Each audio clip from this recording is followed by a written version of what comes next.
Hi అండి. అక్కాళ్ళ ఇంటికి వెళ్తున్నాను వ్రతానికి అని చెప్పాను కదండి. అక్కాళ్ళ ఇంటికి వచ్చేసాను. అక్క పూజ అయితే చాలా అంటే చాలా బాగా జరిగింది. ఆ అక్క వాళ్ళ అమ్మవారిని కూడా మీకు చూపించేస్తాను. కానీ ఈ రోజున ఒక్కళ్ళే కాదండి, ఇద్దరు అమ్మవారిని చూపిస్తాను. వచ్చేయండి చూసేయండి. ఫస్ట్గా అయితే లక్ష్మీదేవి తల్లి ఎంత క్యూట్గా ఉన్నారో చూడండి. ముద్దొచ్చేస్తున్నారు కదా, చాలా అంటే చాలా బాగున్నారు. చాలా ఇంట్రెస్ట్గా బాగా చేసుకుంటుంది అక్క. నెక్స్ట్ అపర్ణాదేవి అండి. ఇద్దరు అమ్మవారిని చూపిస్తాను అన్నాను కదా, అపర్ణాదేవి అండి. ఇది రెండో వారం అక్క చేసుకుంది. ముందు వారం అయితే రమ్మంది కానీ రావటం అవ్వలేదు. రెండో వారం ఇద్దరు అమ్మవారిని చూశాను. చాలా అంటే చాలా హ్యాపీగా ఫీల్ అయ్యాను. రెండు పూజలు కూడా చక్కగా జరిగినాయి అండి, చాలా బాగా జరిగినాయి.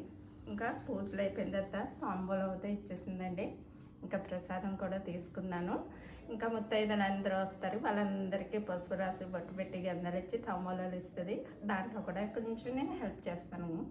ఓకేనండి. మరి మీ ఇంట్లో మీ పూజలు ఎలా జరిగినాయో కామెంట్ చేయండి. అందరూ బాగుండాలి, అందులో నేను ఉండాలని మనస్ఫూర్తిగా కోరుకుంటున్నాను. మరి మీ పూజ ఎలా జరిగిందో తప్పకుండా కామెంట్ చేయాలండి. Okay, bye.